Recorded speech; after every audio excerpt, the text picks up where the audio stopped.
Hey guys, so இந்த வீடியோவில் நம்ம வந்து ஒரு ஸ்லைடர் பண்ணலாம். ஸோ இப்போ நம்ம வந்து ஓனாக நம்ம சிஎஸ்எஸ் அட்வான்ஸாக கற்றுக்கிட்டு நம்ம ஸ்லைடர் பண்ணியிருந்தோம் அப்படின்னா நமக்கு வந்து ஒரு 2 hours 3 hours ஆகிருக்கும், ஓகேவா? பட் நம்ம பூட் ஸ்டாப் யூஸ் பண்ணுறதுனால நமக்கு பண்ணுறதுக்கு ஒரு நிமிஷம் 2 நிமிஷம் தான் ஆகும், ஓகேவா? ஸோ இப்போது இந்த இப்போ நம்ம விஷுவல் ஸ்டூடியோவில் இந்த nav பார் இருக்குல்ல, ஸோ இதை நான் வந்து மினிமைஸ் பண்ணுறேன். இங்கே மினிமைஸ் அப்படின்னு சொல்லி பட்டன் இருக்கு இல்லையா? ஸோ இந்த மினிமைஸ் பண்ணேன் அப்படின்னா இப்போ இந்த nav பார் வெளில இருக்கும், இது உள்ளே இருக்கும். இந்த டிவ் வந்து இந்த கண்டெய்னரோடது நம்ம ட்ரிக் யூஸ் பண்ணிக்கிறனால அப்படி இருக்குது, ஓகேவா? ஸோ இது அப்படியே நம்ம மினிமைஸ் பண்ணிட்டோம் அப்படின்னா நம்ம கொஞ்சம் ஷார்ட்டாக இருக்கும், நம்ம அடுத்த விஷயங்களை பண்ணலாம். இப்போ நான் இங்கே என்ன பண்ணுறேன், இங்கே நான் ஒரு கண்டெய்னரை நான் வந்து ஸ்டார்ட் பண்ணிக்கிறேன், ஓகேவா? இப்போ இந்த கண்டெய்னர் உள்ளே அப்படின்னா நம்ம வந்து இந்த இப்போ ஸ்லைடரை போட போகிறோம். ஸோ ஸ்லைடருக்கு நீங்கள் என்ன பண்ணலாம் அப்படின்னா, இங்கே பார்த்தீங்கன்னா வந்து கேரசோல் அப்படின்னு சொல்லிட்டு ஒரு விஷயம் இருக்கும். ஸோ இந்த கேரசோல் அப்படிங்கிறது தான் ஸ்லைடர், ஓகேவா?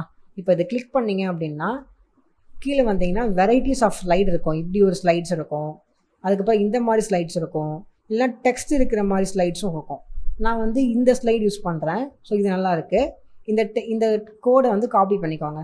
காப்பி பண்ணிவிட்டு நீங்கள் பேஸ்ட் பண்ணிவிட்டு நான் வந்து நல்லா பார்த்துக்கோங்க, இந்த டிவ் கண்டெய்னர் உள்ள நான் பேஸ்ட் பண்ணுறேன், ஓகேவா? இந்த இன்னொரு கூட பேஸ்ட் பண்ண போகிறேன். இந்த டிவ் கண்டெய்னர் உள்ளே பேஸ்ட் பண்ணிவிட்டு சேவ் பண்ணுறேன். ஸோ இப்போ நான் போய் பார்த்தேன் அப்படின்னா எனக்கு பிளாங்காக இருக்கும், ஓகேவா? ஒன்றுமே இருக்காது. ரீசன் வந்து நம்ம இமேஜஸ் வந்து ஆட் பண்ணல. இங்கேயே கொடுத்துருக்காங்க பாருங்கள், இமேஜஸில் வந்து SRC ... அப்படின்னு சொல்லி கொடுத்துருக்காங்க. ஸோ நம்ம என்ன பண்ணோம் அப்படின்னா இமேஜஸை ஆட் பண்ணணும், கரெக்டாக? இந்த டாட்டில் ஸோ இமேஜஸ் வந்து நான் இமேஜஸ்ங்கிற ஃபோல்டரில் நான் சொன்னேன்ல 3 இமேஜஸ் நான் சேவ் பண்ணி வச்சுருக்கேன் அப்படிங்கிறதுக்கு. ஸோ இப்போ அந்த இமேஜஸ் நான் ஆட் பண்ணுறேன். So images slash first 1, next வந்து அதே மாதிரி இமேஜஸ் ஸ்லாஷ் 2, நெக்ஸ்ட் வந்து இமேஜஸ் ஸ்லாஷ் 3 சேவ் பண்ணிட்டேன். இப்போ பார்த்தேன் அப்படின்னா எனக்கு இந்த மாதிரி இருக்குது, ஓகேவா? ஸோ இப்போ இது வந்து நான் வந்து ஒரு டிவ் கண்டெய்னர் உள்ளே போட்டனால இப்படி இருக்குது, சின்னதாக இருக்குது. உங்களுக்கு வேணும் அப்படின்னா நீங்கள் வந்து சில பேர் வந்து இந்த மாதிரி யூஸ் பண்ணுவாங்க, சின்னதாக ஸ்லைடை யூஸ் பண்ணுவாங்க. சில பேர் என்ன பண்ணுவாங்க அப்படின்னா இந்த டிவ் கண்டெய்னர் உள்ளே போடாமல் இதை அப்படியே பேஸ்ட் பண்ணோம் அப்படின்னா ஃபுல் ஸ்க்ரீன் வரும். பட் உங்களுக்கு எப்படி வேணுமோ நீங்கள் பண்ணிக்கலாம். பட் இப்போ இங்கே இன்னொரு நீங்கள் ஒரு விஷயம் நோட்டீஸ் பண்ணணும். என்ன அப்படின்னா இப்போ இந்த ஃபேஸ்புக்குங்கிற இந்த இமேஜ் இருக்குல்ல, இப்போ நான் இந்த இமேஜுக்கு போய் பார்த்தேன் அப்படின்னா இங்கே இருக்குது Facebook 3, ஓகே. ஸோ இது பார்த்தீங்கன்னா மேலே வந்து கொஞ்சம் ஸ்பேஸ் இருக்குது, நல்லா பாருங்கள். மேலே வந்து இந்த ஃபேஸ்புக்கில் வந்து கொஞ்சம் ஸ்பேஸ் இருக்குது, பட் அது வந்து இங்கே வந்து ஷோ ஆகலை, ஓகேவா?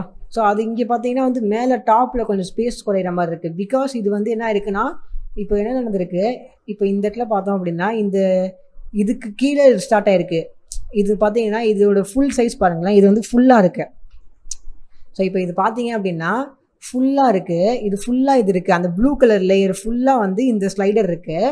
இப்போ இங்கே மேலே இருக்கிற இந்த மெனு வந்து கொஞ்சம் விஷயங்களை மறைக்குது, பாதி இமேஜை மறைக்குது. ஸோ நம்ம என்ன பண்ணலாம், இது வந்து ஒரு டிவ், கரெக்டாக? ஸோ இதுக்கு வந்து கிளாஸஸ் இருக்குது. ஸோ இப்போ நான் டாப் அப்படிங்கிற ஒரு கிளாஸை மென்ஷன் பண்ணிவிட்டு இங்கே போயிட்டு டாப் பண்ணி இதுக்கு வந்து மார்ஜின் டாப்பை நான் கொஞ்சம் வந்து டிஃபைன் பண்ணுறேன். ஸோ மார்ஜின் டாப் வந்து ஒரு 60px பண்ணுறேன். 60px பண்ணி சேவ் பண்ணேன் அப்படின்னா இப்போ தான் எனக்கு வந்து இந்த பார் பார்த்தீங்கன்னா தனியாக வந்திருக்கு, ஓகேவா? ஸோ பட் இப்போ கொஞ்சம் ஸ்பேஸ் இருக்குது, கரெக்டாக? இந்த ஸ்பேஸை நம்ம சரி பண்ணலாம். ஒரு 55 இல்லை 57px போட்டேன் அப்படின்னா, இன்னும் கொஞ்சம் 56px போட்டேன் அப்படின்னா எனக்கு கரெக்டாக ஆகிடுச்சு. ஸோ இப்போ ஃபேஸ்புக்குங்கிறது கொஞ்சம் டிஃபால்ட்டாக இருக்குது பாருங்கள், கொஞ்சம் பெருசாக இருக்குது. நான் ஈவன் இதை வந்து மொபைலுக்கு பண்ணாலும் சரி, ஸ்ட்ரிங் பண்ணாலும் சரி, எனக்கு வந்து ஒரே மாதிரி தான் இருக்கும். ஸோ நம்ம வந்து என்ன பண்ணோம் அப்படின்னா அந்த இமேஜோட சைஸை நீங்கள் கரெக்டாக செலக்ட் பண்ணோம். 1200 × 400 பிக்சல் இருக்கிற இமேஜை நீங்கள் செலக்ட் பண்ணணும், ஓகேவா? ஸோ இப்போ நீங்கள் என்ன பண்ணலாம், உங்களுக்கு அடுத்து எதாவது ஆட் பண்ணணும் அப்படின்னா நீங்கள் இந்த டிவுக்கு கீழே போயிட்டு நீங்கள் போய் ஆட் பண்ண ஆரம்பிக்கலாம். நீங்கள் ஏதாச்சும் ஆட் பண்ணலாம். எக்ஸாம்பிளுக்கு இப்போ நாங்கள் வந்து ஒரு H1 ஆட் பண்ணோம் அப்படின்னா ஆட் பண்ணி பார்க்கலாம். ஃபஸ்ட்டு இது 100% ஒர்க் ஆகுமான்னு தெரியாது, ஜஸ்ட் பண்ணி பார்க்கலாம். ஸோ செஞ்சோம் அப்படின்னா நமக்கு ஒர்க் ஆகுது. ஸோ இப்போ இந்த டிவுக்கு கீழே நீங்கள் என்ன வேணால் பண்ண ஆரம்பிக்கலாம். ஸோ அதுதான் நம்ம அடுத்த வீடியோவில் பண்ண போகிறோம்.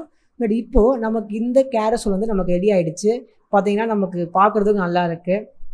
ஸோ லாகின், சைன்அப், ஸோ நம்ம ஈஸியாக வந்து ஒரு வெப்சைட்டை வந்து பண்ணிட்டோம். ஸோ சிம்பிளாக பூட் ஸ்டாப் யூஸ் பண்ணி இந்த வீடியோவே கிட்டத்தட்ட ஒரு 10 நிமிஷம் தான் வந்திருக்குன்னு நினைக்கிறேன், 5 நிமிஷம் தான் ஆயிருக்கு. ஸோ அந்த 5 நிமிஷத்துலேயே நம்ம வந்து சிம்பிளாக இந்த கேரசோலை பண்ணிட்டோம்.